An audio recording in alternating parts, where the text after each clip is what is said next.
Bonjour à tous et bienvenue pour une émission de Parlons-en. Aujourd'hui, je reçois Mathieu. Bonjour Mathieu, comment vas-tu? Bien.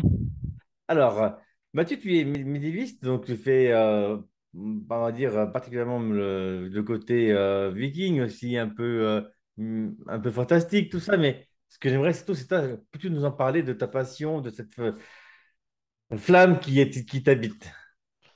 Bah Dis-moi. là, je fais partie d'une petite troupe dans le secteur de Bourgoin-Jallieu. Là, on est basé sur Bang. On est une petite douzaine. Là, on va augmenter notre staff parce qu'il y a une autre association qui nous rejoint là. On va fusionner en fait pour être un peu plus d'actifs. D'accord. Et ce qu'on fait en fait, c'est on propose des spectacles dans les animations médiévales qui ont lieu en Nord-Isère. C'est un peu notre secteur de géographique, quoi, même si on est amené à se déplacer un peu plus loin. Qu'est-ce qu'on fait? On propose, quand il y a une fête médiévale, nos prestations en tant qu'association, c'est-à-dire qu'on a des spectacles équestres, on fait un peu d'archerie, un peu de théâtre, on accompagne le public, enfin on s'amuse pas mal avec les enfants, avec les adultes enfants aussi, c'est pas mal, j'aime bien ça. C'est un peu mon cas, je crois. Ouais, voilà, on est tous un peu dans ce cas-là, ouais. Et donc ça, c'est pas l'essence, enfin, c'est l'objectif un petit peu de notre asso, c'est effectivement de présenter des prestations, et puis le reste du temps, on se rejoint entre potes et on s'entraîne et on prépare nos prestations. Mais justement, c'est très sportif quand même, parce que malgré tout, l'équipement, tout ça, ça doit quand même être lourd à porter, difficile à manier. Enfin, c'est Alors, vrai que. on n'est pas tous combattants déjà, parce que comme j'ai dit, il y a plusieurs activités, hein. Il y a des cavaliers, il y a des gens qui jonglent avec des bolasses ou avec des éventails de feu, là, comme ça, là, paf, paf, paf. Et il y a effectivement les combattants. Et pour ça, on a un maître d'armes. Donc, on a D'accord. quelqu'un qui est formé pour ça, qui nous accompagne pour éviter qu'on se mette en danger, tout simplement, parce que Bien sûr. on manipule des armes qui sont factices entre guillemets parce qu'elles sont pas aiguisées, mais c'est des répliques à l'exact, hein. Voilà. Ça pèse son poids, c'est du métal. Et effectivement, on est amené à porter des boucliers qui sont très lourds. Là, le mien, par exemple, il fait 7,5 kg. Ouais, le blanc, là, le blanc, les Le blancs, c'est blanc et noir, assez. là, qui est Ouais. derrière. Mon Mais casque, il fait 6 kilos à peu près. Ma cotte de maille, elle fait 14 kilos. Donc, au bout d'un moment, quand on accumule le tout, effectivement, ça commence à devenir un petit peu lourd, quoi. Sans compter qu'en plus, généralement, c'est l'été, donc du coup, le soleil il cogne, et comme on porte du métal, on cuit à l'intérieur comme un œuf, quoi. tu m'étonnes. Mais bon, c'est de l'entraînement. Alors, l'entraînement, on le fait tous les samedis matins avec Denis, là, qui est notre maître d'armes. D'accord. On apprend les gestes de base. Moi, je débute hein, au combat, donc je suis pas encore expert du tout. Pour l'instant, il est simplement en train de m'apprendre les gestes, les trois attaques différentes qui existent et D'accord. les parades qui vont avec. Et une fois que j'aurai assimilé ces gestes-là et qui seront plus instinctifs, on pourra passer à ce qu'on appelle la chorégraphie. C'est-à-dire qu'on fait des combats un peu instinctifs où on va se castagner en sachant pas trop ce que fait l'autre. Donc du coup, on va réagir en fonction, quoi, pour poser Oui. l'arme, etc. Bien sûr. Et on planifie aussi des chorégraphies pour donner l'impression d'un combat réel, mais en planifiant à l'avance les coups, histoire qu'on sache ce qui va se passer. C'est une espèce de danse, en fait. Bien sûr. Comme tu disais, la chorégraphie, on va dire, bon, moi là, je vais me baser sur le Puy du Fou. Ouais, Ils se font des combats, on sait que c'est chorégraphié, c'est tellement bien réalisé, tellement à la c'est fluide. seconde près, tellement fluide, comme tu dis, que ça paraît tellement réel. Et c'est ça. Et c'est ça que c'est quoi, sacrément de technique, tout compte fait. Ça prend beaucoup de temps. C'est de l'entraînement. Toutes les semaines, on s'y colle, qu'il pleuve, qu'il neige, qu'il vente, peu importe. Bah oui, c'est ça. C'est ça, hein. Et Un vrai viking, hein? bah oui, un petit peu. Après, bon, effectivement, c'est une passion, donc ça, Oui, bien sûr. c'est un loisir, hein, dans le sens où moi, je suis pas rémunéré ni quoi que ce soit dans ces prestations. On est payé pour nos prestations quand on travaille pour des municipalités ou pour certains événements. On fait même des anniversaires, on a fait des mariages aussi. Ah oui, On était déguisés et compagnie. Il y a même des demandes de ce côté-là, c'est assez sympa. Et là, c'est l'assaut qui est rémunéré, pas très cher, hein, et ça nous permet en fait d'entretenir le matériel, de payer le déplacement, des choses qui sont plus liées à la logistique, on va dire. Mm. De Et toute puis façon, l'assurance aussi, bien sûr. De toute parce façon, tu que, tu nous donneras le lien en fin d'émission qu'on puisse bien sûr. ajouter et le remettre dessus pour qu'on puisse aider justement l'association. Si je te parle des loups d'Almire, ça te dit quelque Ah chose? bah, bien sûr, il faut savoir que alors l'assaut dans laquelle je suis là s'appelle les Monts de Kern. Et il faut savoir que c'est une branche qui faisait à l'origine partie des Loups d'Almire. Donc en fait, pour des raisons géographiques, en fait, la troupe s'est scindée parce que les Loups d'Almire sont plus basés en Savoie maintenant, ce qui fait un peu plus de distance par rapport aux membres qui sont vers Bourgoin.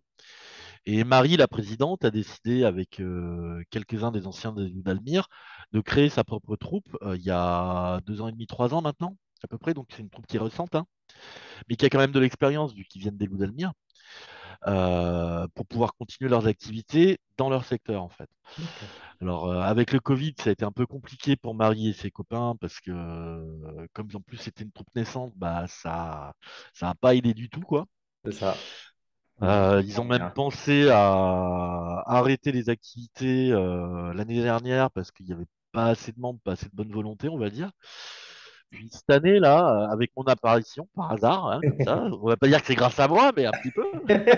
Mais écoute, faut se le dire qu'on ne pourra pas arrêter, tu as le droit de te penser. Ça fait Non, plaisir. on est quelques-uns en fait à avoir rejoint la troupe et à être bien motivés. Il y a même ma propre compagne qui s'est inscrite. Elle manie le bâton, elle s'y est mise là, ça y est. Super. Donc c'est super sympa parce que je fais ça avec celle que j'aime, quoi. Donc C'est c'est vrai, le sang génial. qui est, quoi. Tu vas faire C'est une génial. activité extra du boulot, on va dire. Et, euh, et avec sa compagne, moi, je sais que ça doit être super intéressant, ça doit être super cool. Ouais. Ouais, il y a même Émilie, sa fille, là, qui est intéressée par le cheval et qui va faire un tour dans l'écurie de Vertebois, là. C'est Marie qui est propriétaire de cette écurie, là. Elle donne des cours de cheval, c'est sa profession, en fait. C'est bien. Et elle nous permet d'utiliser le lieu pour s'entraîner et pour réaliser nos activités de temps en temps aussi. Ah, c'est bien.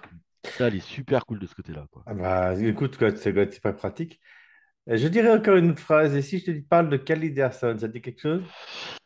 Bah, bien entendu aussi, parce que figure-toi que j'ai été bénévole figurant dedans. Donc, je connais bien le réalisateur. Puis, tu as interviewé aussi Axel Ah, il y a qui a beaucoup, participé beaucoup de personnes, là-dedans. ouais. Dans la web Ouais. série, la série, bah, on peut le Il y dire, a, j'ai oui, interviewé oui, Laurent Combaz, Laurent Combaz, et ouais, le Michael réalisateur. Foisset, Michael Foissé, que je connais aussi. Axel, Euh, bien sûr, et maintenant ouais. toi. Ça Ah, fait une belle famille, ça, à peut-être, force. peut-être que tu passeras à Grendel, un de ces quatre. Écoute. Je sais pas si tu as entendu parler du géant. Non, tu connais pas Grendel?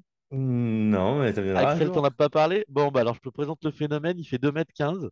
Oui, c'est lui c'est le grand que j'ai vu sur les photos, mais je ne le connais pas. Voilà, c'est un géant. C'est un nounours. Il est adorable. Il est génial. Et il fait partie justement des gens qui gravitent autour de Caliderson, de 3000. Oui, Parce que avec 3000 Mika, ouais. a commencé aussi. Je Oui, suis d'ailleurs, en aussi. parlant de ça, il faudra que je recontacte Mika par rapport à ça, parce que c'est vraiment Bah, excellent. il a fini la première saison là. Oui, oui, je sais, ouais. Mais vu que là, justement, il était hyper occupé, je ne pouvais pas l'avoir en interview par rapport à ça. Ouais, Je il est en l'avais plein montage là. prévu pour différents trucs. Ouais, ouais. Mais là, on s'est prévu un truc, mais on ne sait pas encore quand. Je verrai bien. Ouais, donc il y a, puis il y en a d'autres que tu as interviewé que j'ai croisé, hein. Par exemple, Paul Joachim Pereira, Oui, oui. qui j'ai tourné une ou deux fois aussi. Très gentil, cette personne aussi, très Ouais, gentille. il est adorable. D'ailleurs, on va profiter de l'occasion pour tous les saluer, tous les copains qu'on a pu interviewer, parce que c'est vraiment. J'aime bien et je sais qu'ils ont beaucoup, beaucoup de talent. Excuse-moi. J'ai mon chien qui est en train de cugner un petit peu à côté, alors j'aime pas trop ça. Qu'est-ce qu'il y a, mon gros? Hein? J'ai un petit chien, donc c'est normal. Il s'ennuie, le pauvre bébé. Va. Hein, tu Ah, vois. ils sont câlins, ces petits bestiaux. Hein? Ils sont câlins, ces petits bestiaux. Ouais, je vois pas qu'on peut pas trop voir. Je pense qu'on peut voir. Voilà, voilà, voilà. Oh, pas le choupinou. Bon, il a plus de cheveux que toi déjà. Bon, et moi, les cheveux, c'est pas ce qui compte. Mais tu Donc vois, sinon, sinon, oui. C'est plein de poils, celui-là, c'est un tas de poils. Ouais. Sinon, pour en revenir Oui, au à monde ta troupe, oui. médiéval, Bien sûr, oui. alors moi, ça m'est venu très jeune D'accord. par le biais de la littérature. Il faut savoir que ben, ma formation de base, j'ai un diplôme de documentaliste libraire. Donc moi, le monde du livre, c'est un peu ma passion, quoi. C'est bien. J'ai commencé par dévorer Le Seigneur des Anneaux à 6 ans, donc j'étais assez précoce. Oui, c'est ça, ouais. Voilà, et donc j'ai toujours été attiré par le monde de l'heroic fantasy, mais aussi par la science-fiction et par d'autres types de littérature, hein. Ah, J'adore les polars et même l'histoire avec un grand H en général. J'aime beaucoup me documenter là-dessus. bah, je suis très basé, je t'interromps, moi aussi de mon côté, je suis très basé sur sur l'histoire, sur beaucoup, ouais, j'adore ça, c'est vraiment le médiéval, le Ah bah fantastique, on comprend mieux le monde dans lequel on est grâce à l'histoire, on va dire. Donc c'est ça. c'est quand même intéressant de connaître nos origines, quoi. Complètement, bah, d'ailleurs, je suis en train de lire là, justement, il y a un livre sur les Vikings et tout ça, justement. J'adore. Ce qui m'a toujours fait marrer, c'est les gens qui disent que c'est telle personne qui a découvert les États-Unis, enfin, alors qu'en fait, c'est très bien que c'est pas lui, c'est pas ça. Ils avaient 500 ans d'avance, mais bon, à Voilà, c'est part ça. ça, Ils font rire, quoi. Oui, Christophe Colomb, oui, Christophe Colomb, il est bien gentil, hein. Mais ouais, lui, c'est ça. il y en a un qui était au niveau du Canada, du Québec, là-bas, et il a bien découvert avant, hein. Ouais, c'est clair. Mais bon, que veux-tu? C'est l'histoire selon les gens, on va dire ça comme ça. Bah, selon ceux qui écrivent l'histoire, hein, C'est ça. il y a beaucoup de réécriture de l'histoire par rapport à ce qu'on appelle les vainqueurs, Ouais, mais tu qui sont vois ce que veut souvent dire. liés à l'histoire du christianisme et compagnie. Enfin, On t'a il y a pas mal retrouvé de... tellement de choses aux États-Unis, au Québec, au Canada. Ouais. Ça me fait marrer, quoi. Mais moi aussi, je m'intéresse tellement à ça. Putain, j'ai envie de rigoler, quoi. Mais après, dans le monde du médiéval, il y a plein d'initiatives qui sont exceptionnelles. Par exemple, je pense à... Alors, dans ma jeunesse, j'ai fait partie d'une association qui s'appelait Rempart. C'est des colonies de vacances, en fait, pour ados. Le principe, c'est que le matin, on restaure des châteaux forts. Et D'accord. l'après-midi, on fait du tennis, du kayak, enfin des trucs dans ce style-là. Mhm. Et c'est une association européenne qui existe encore, en fait, qui est assez intéressante et qui permet aux jeunes de découvrir les pratiques de construction, de D'accord. faire du mortier, de la taille de pierre, des choses de ce style-là. Des trucs que j'ai pu voir, par exemple, à Guédelon aussi. Où ça? Guédelon. C'est où ça, hein? Alors Guédelon, c'est dans le centre de la France. C'est un projet qui date de plus de 30 ans, en fait. C'est la construction d'un château fort médiéval de A à Z Ah, avec les techniques d'époque et le ça, matériel ça me dit local. quelque chose. J'ai cru entendre parler de ça. Dû entendre parler de ça une fois. Ouais. Ouais. Ben, en fait, c'est un grand groupe de personnes, hein. Je crois qu'il y a une trentaine de salariés maintenant et un énorme troupeau de bénévoles qui font des chantiers toute l'année en fait là-bas. Ils regroupent tous les corps de métier, travailleurs du cuir, travailleurs du bois, bûcherons, enfin, parce qu'ils font tout à la main, hein. Même les outils en métal, en fait, ils extraient le fer, ils le forgent eux-mêmes. Ils prennent rien d'industriel en fait et ils extraient tout en local. C'est-à-dire que les pierres qui ont servi à la construction du château de Guédelon ont été retirées dans la carrière qui est à côté. Ouais. Et ils ont tout taillé à la main, quoi. Mais je crois C'est qu'à des malades. l'époque, bien sûr, mais je crois qu'à l'époque, ça se faisait comme ça. Mais je crois qu'ils étaient beaucoup plus nombreux, par contre. Oui, oui, bah c'est pour ça que ça fait 30 ans que le château est en construction. Mais maintenant, c'est devenu une bâtisse énorme, hein. Il y a 4 tours gigantesques, il y a un mur d'enceinte monstrueux, il y a une église à l'intérieur. Enfin bon, c'est colossal, quoi. Faudrait que je Et me ils ont fait renseigne et un... que je jette un œil à ça. Ah bah tu vas voir, c'est quelque chose d'assez Ah, sympathique. mais Guédelon, c'est ouvert pas toute l'année, mais surtout les périodes estivales, on va dire. Et à visiter, c'est impressionnant, quoi. Ah, allez, touche regardez, tout. il vient me voir, c'est un câlin, papa. Allez, c'est mon gros. D'habitude, il ne vient pas. C'est marrant, c'est d'habitude quand je fais des interviews comme ça, il ne vient pas. C'est drôle. Ouais, mais j'ai toujours un bon feeling avec les animaux, c'est pour Ouais, c'est ça. quoi ça? Donc ouais, il y a énormément d'initiatives qui se créent Autour, partout en Europe ouais, au niveau autour de du ce projet, médiéval. oui, c'est ça. Et il y a vraiment un regain d'intérêt depuis 10-15 ans, on va dire maintenant, peut-être un petit peu moins, sur toutes ces pratiques. Et on rencontre de plus en plus de public qui est intéressé par ça. Il y a de plus en plus de monde qui vient voir ces activités et qui sont émerveillés par ce petit côté retour aux sources. Ce qui est bien, c'est qu'on démystifie un petit peu l'histoire, c'est-à-dire qu'il y a énormément d'a priori qui sont faits Ah, sur cette période qu'on connaît peu, en fait, au final. Et de par notre savoir qu'on transmet au public, on rétablit une certaine forme de vérité par rapport aux différentes pratiques quoi, qui a pu exister à l'époque, et puis même par rapport aux réalités historiques. Quoi. Par exemple, le fait que Christophe Colomb n'ait pas découvert en premier les États-Unis, quoi. Enfin les Amériques. pour les Amériques. Ouais. Mais enfin, C'est toujours pareil. c'est un monde passionnant, quoi. C'est un Mais monde bien sûr, passionnant, mais... et ce qui est intéressant aussi, c'est cet échange avec les gens. C'est comme nous, on a accumulé du savoir, on peut le partager avec les gens. Ils en sont friands, Ah oui. et c'est ce qui nous fait plaisir, quoi.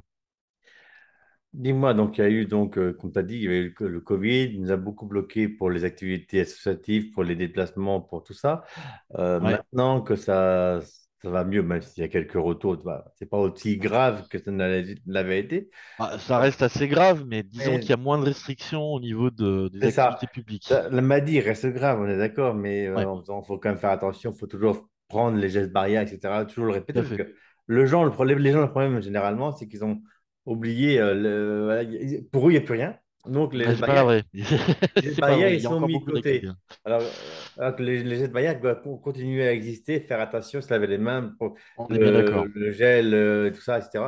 Et si possible, le masque quand tu te retrouves avec des gens faibles et bon, bref, t'as compris. C'est ce qu'ils disent. Ouais. Si on écoute bien, c'est normal. Mais bon, admettons. Mais on va revenir à ma question principale, c'est maintenant, vous en êtes où, du coup, la troupe? Vous allez Ah relancer bah des là, choses? nous, on a des dates de prévues. Là, on a déjà Halloween qui va se faire dans peu de temps là. Oui.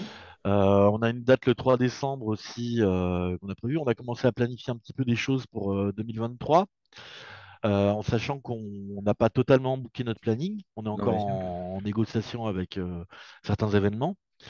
Mais ça repart. Voilà, c'est ça que je veux On dire. relance nos activités, là, ça c'est clair. C'est ça qui est bien, parce que toi, tu te dis, bah, toi, c'est comme, bon, j'aime bien parler de mon projet, tu sais, je suis très médiéval, tout ça dans ma tête, moi, je suis très aussi là-dedans, mais donc, quand je fais des créations, même dans les jeux vidéo, c'est souvent dans le médiéval et dans le fantastique, et j'ai enfin pu, là, avoir un rendez-vous pour un salon, tu vois, et c'est vrai que ça fait plaisir de pouvoir rebouger enfin, refaire des choses, tu vois. Hmm. Oui, oui, mais en plus, on voit bien les gens ont envie de sortir. Moi, je pense aussi. Parce qu'après 2 ans d'isolement, C'est ça. c'était un peu relou, quoi. Hein. Faut dire ce qui est, ouais, tout à Ouais, fait. non, c'est clair. Ouf. Tu pourrais-tu nous parler un peu de l'équipement que tu as présenté derrière, enfin, juste en petite décoration, mais le casque, Alors, c'est... l'épée, c'est une réplique. Ah, si j'arrive à la choper. C'est une réplique du XIe siècle, en fait. C'est ce qu'on appelle une épée bâtarde, c'est-à-dire qu'elle se manie pas, elle est plus grande qu'une main, comme vous pouvez voir, et on la tient par le pommeau à 2 mains, en fait. D'accord, Ce qui permet d'avoir la force avec le bras directeur, qui est le bras droit, et la retenue et la direction avec la main gauche, en fait. Donc ça, c'est entre l'épée à 2 mains et l'épée à une main. Il faut savoir que les Vikings, eux, utilisaient peu ce genre d'armes. Ils étaient beaucoup plus à l'épée à une main. Donc une épée où la garde s'arrêtait à ce niveau-là, en fait. Et d'accord, ils avaient un bouclier à côté et ils se battaient uniquement avec des épées qui sont plus courtes.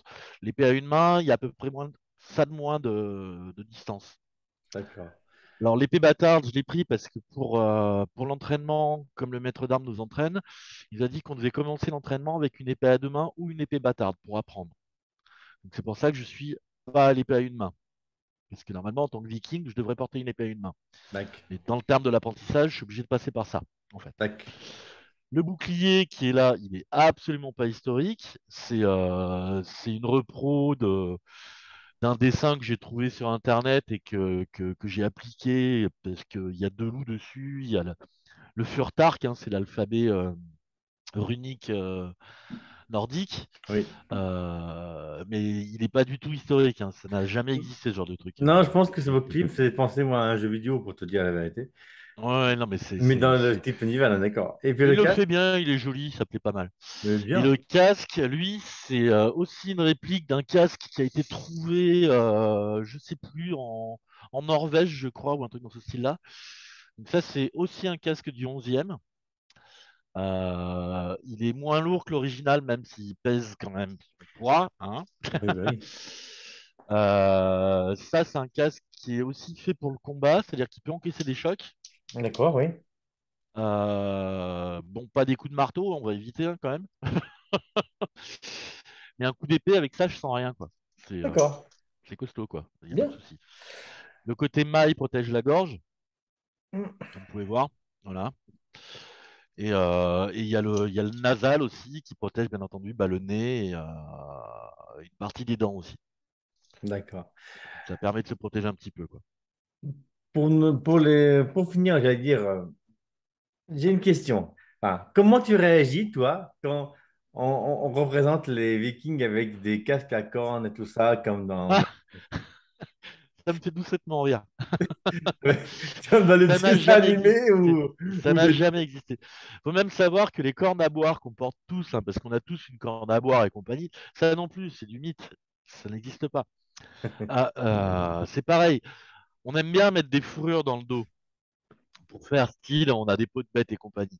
Mais ça, c'est pareil. Les fourrures, elles ne se portaient pas dans ce sens. Elles se portaient dans l'autre sens. C'est-à-dire que le cuir était à l'extérieur et les poils à l'intérieur. Ouais, pour tenir au Parce que chaud. les poils à l'intérieur, ça permet de tenir chaud.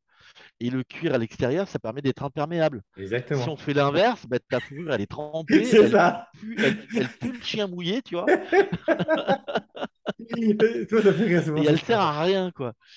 C'est exactement ça.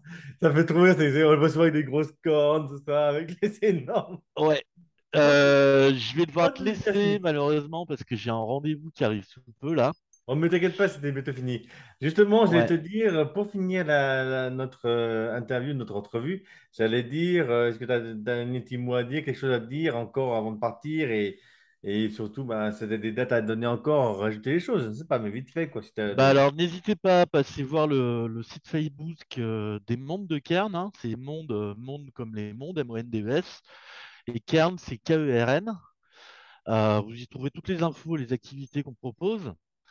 Euh, et puis, on connaît d'autres troupes aussi qui sont peut-être plus basées dans votre secteur. On partage les infos par rapport aux troupes amies et voilà. De toute façon, on retrouvera le lien juste en bas de la page, là, hein, après, hein. D'accord, bah tu On le on mettras nous plus tard, donnera ouais. tout à l'heure, on va le mettre facilement sur la vidéo. D'accord? D'accord, En tout parfait. cas, bah, je suis très ravi, je suis très heureux. On aurait pu en parler encore beaucoup plus longtemps, mais de toute façon, il faudrait faire une émission spéciale avec tous les copains que j'ai déjà Ah, interviewés, ça me pourrait être sympa qu'on fasse un que bœuf à tu tous, ouais. connais ça. Je pensais peut-être pour fin décembre, si on a un peu de temps, avec tous les copains. Donc, toi, avec toi, avec Michael, avec tout le monde et compagnie, et Ouais, puis ouais, ça pourrait être marrant, avec ça. Laurent, avec les autres copains que tu as, toi, on va faire une vraie émission marrante. Ça, ce serait marrant pour fin d'année, enfin, pour, pour vraiment s'éclater ensemble. En tout cas, je te remercie vraiment d'avoir participé à l'émission, de Bah m'avoir un merci peu de me parlé permettre de de... toi et de ta passion. Je te Justement, remercie. parlons-en, comme on dit. On va parler, on va diffuser. Et je te dis à très bientôt, en tout cas, Ça marche. sur le Facebook et autres. On pourra discuter encore. Et tant qu'à vous, ben, je vous remercie d'avoir suivi cette émission. J'espère qu'elle vous aura plu. Et je vous dis à très bientôt pour une nouvelle émission de Parlons-en. Au revoir.